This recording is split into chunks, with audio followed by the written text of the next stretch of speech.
Breaking news తూర్పు గోదావరి జిల్లా తాళ్లపూడిలో పండగ పూట విషాదం చోటు చేసుకుంది. గోదావరిలో స్నానానికి వెళ్లి 5గురు గల్లంతయ్యారు. గల్లంతైన యువకులు పవన్, దుర్గాప్రసాద్, ఆకాష్, పడాల సాయి, తిరుమల శెట్టి పవన్ గా గుర్తించారు.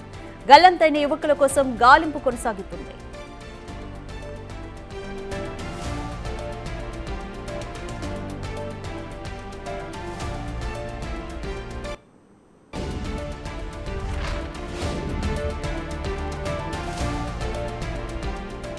తూర్పు గోదావరి జిల్లా తాళ్లపూడిలో పండగ పూట విషాదం జరిగింది. గోదావరిలో స్నానానికి వెళ్లి 5గురు యువకులు గల్లంతయ్యారు. గల్లంతైన యువకులు పవన్, దుర్గాప్రసాద్, ఆకాష్, పడాల సాయి, తిరుమల శెట్టి పవన్ గా గుర్తించారు. అయితే గల్లంతైన యువకుల కోసం గాలింపు చర్యలు కొనసాగిస్తున్నారు పోలీసులు.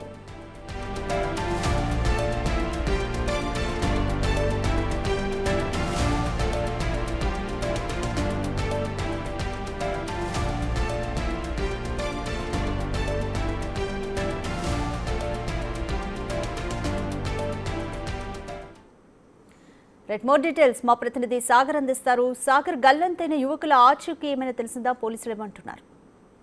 రాధిక, తూర్పుగోదావరి జిల్లా తాళ్లపూడి మండలంలోని తాడిపూడి గోదావరిలో 5గురు యువకులు అంటే ఈ రోజు మహాశివరాత్రి స్నేహితులతో కలిసి మొత్తం 5గురు యువకులు గోదావరి నదీ తీరానికి వెళ్లారు. అక్కడ స్నానానికి దిగిన తర్వాత ఒక్కసారిగా గల్లంతైనట్లుగా మనకి సమాచారం అవుతుంది. అంటే ముందుగా ఇద్దరు కొంత లోపలికి వెళ్లిపోయే ప్రయత్నంలో మిగతా వారు కాపాడబోయి వారు కూడా గల్లంతైనట్లుగా సమాచారం. వెంటనే ఒడ్డులో ఉన్న వారు సహాయంగా ముందు వెళ్లి వారికి సహాయం చేయడానికి ప్రయత్నించినా కూడా కుదరలేదని అయితే అక్కడ ప్రత్యక్ష సాక్షులు చెప్తున్నారు. వెంటనే అక్కడికి పోలీసులు, ఫైర్ సిబ్బంది చేరుకున్నారు. అంటే యువకుల గురించి గాలిస్తున్నారు.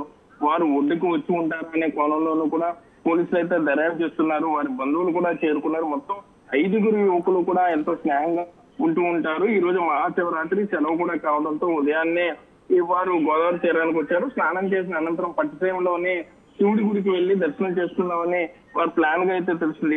మొత్తం స్ప్లెండర్ వారి బైకులు కూడా గోదావరి నది ఒడ్డునే ఉన్నాయి.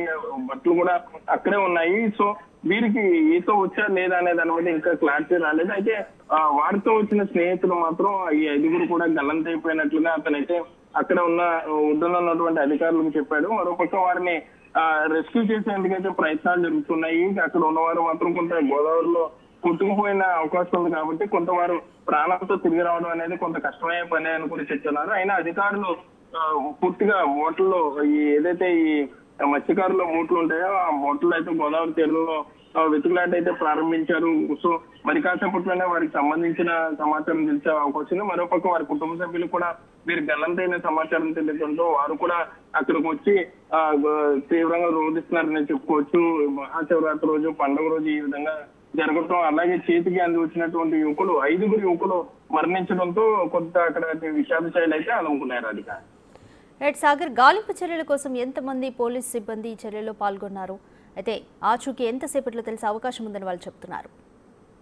ఇప్పటికే పోలీస్ అధికారులు, రెవెన్యూ అధికారులు ఇటు మీడియా ద్వారా కానీ లేకపోతే ఇటు పేపర్ల ద్వారా కానీ ప్రచారం అయితే చేశారు. గోదావరి నది ప్రాంతంలో ఎక్కడ పడితే అక్కడ స్నానాలు చేయవద్దు, కొంత లోతు తెలియక ఇబ్బంది పడే అవకాశం ఉంటుంది కాబట్టి యువకులు కానీ భక్తులు కానీ జాగ్రత్తగా ఉండాలంటే చెప్పుకుంటూ వచ్చారు. ఎక్కడైతే రెగ్యులర్ గా స్నానాలు చేస్తూ ఉంటారో అక్కడ పోలీస్ పికెటింగ్ కూడా పెట్టారు. అక్కడ నుండి వారిని లోతు తక్కువ ఉన్న ప్రాంతంలో అధికారులు ఏర్పాటు చేసినటువంటి ప్రాంతానికి వెళ్ళమని సూచించడం జరిగింది. కానీ ఇక్కడ చూసుకుంటే కనుక ఏదైతే ఎత్తిపోతల పథకం ఉందో, పట్టిసీమ ఎత్తిపోతల పథకానికి సంబంధించిన సమీపంలో వీళ్ళు ఎవరు లేని ప్రదేశంలో ఈ విధంగా గోదావరిలోకి దిగారు. సరదాగా లోతు ఉండదనుకుని దిగారు. ఒక్కసారిగా వారంతా కూడా గోదావరిలో గల్లంతవడం జరిగింది. మొత్తం 4 మరబోట్లలో వీరి గురించి అయితే గాలిస్తున్నారు. కనీసం ఎక్కడో చోట లేకపోతే ఒడ్డు కొట్టుకుంటూ ఉంటారు, లేకపోతే గోదావరిలో వచ్చేటువంటి ఏదైనా కర్రలు దొంగలు పట్టుకుని వేలాడుతూ ఉండే అవకాశం కూడా ఉంది కాబట్టి సో ఆ దిశగా కూడా పోలీసులు అయితే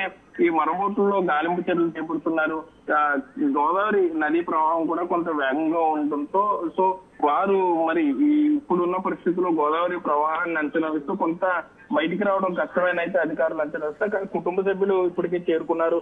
ఒడ్డున వారు తీవ్ర విషాదంలో మునిగిపోయారనే చెప్పుకోవచ్చు. వారికి సంబంధించినటువంటి కుటుంబ సభ్యులందరూ కూడా చేరుకున్నారు, స్నేహితులు చేరుకుంటున్నారు. గోదావరి నది ఒడ్డు వెంబడి అంటే దిగువకు కొంత వారు కూడా పోలీసులతో కలిసి వెతికే ప్రయత్నం అయితే చేస్తున్నారు. Radhika, thank you Sagar.